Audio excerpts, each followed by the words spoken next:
Okay guys, hari ni aku nak pasang wifi dekat dalam kereta aku. Boleh ke? Jom kita test. Boleh ke tak boleh? Tapi sebelum tu, kita kena beli SIM card dulu. SIM card phone korang tu yang ada data internet kan. So, korang ambil SIM card phone korang tu. Kita masukkan je dekat bahagian belakang router ni. Lepas tu, untuk nak hidupkan dia, korang just boleh guna power bank je. So, aku guna kat sini lah sebab aku nak pasang kat dalam kereta kan. Kita cucuk, dia akan hidup. Bila dia dah hidup, kita buka phone kita connect dengan dia punya wifi guys. Okay, buka phone, wifi setting. Okay, wifi setting. Kita cari. Aku dah letak dah nama aku, Yasiman. This one. So, kita connect.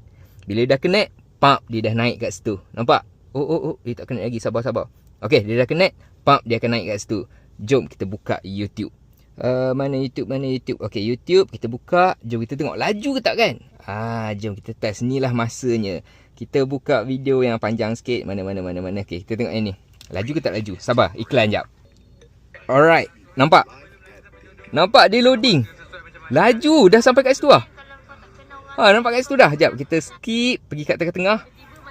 Still laju, still boleh main lagi video. Sekejap, kita ubah dia punya resolution. Quality, kita ambil yang paling tinggi, 1080p. Kita ambil yang ni, letak kat situ. Still laju guys. Nampak kat situ. Kita buka Instagram pula. Okay, tutup. Kita buka Instagram. Let's say kita buka Instagram. Refresh. Cepat. Laju tak? Wih, laju.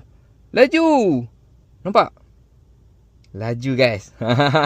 So betul ke kan aku connect dengan dia punya wifi ni. Okay, kita tengok kat sini. Kita buka wifi. Okay, nampak nama aku Yasiman.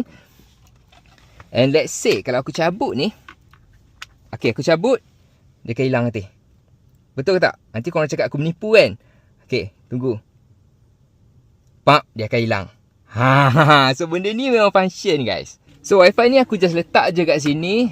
Aku drive lah pergi kat mana-mana pun, sentiasa akan ada wifi. So, kalau korang nak benda ni kan, aku dah sediakan link dekat aku punya bio. Korang just tekan je dekat situ.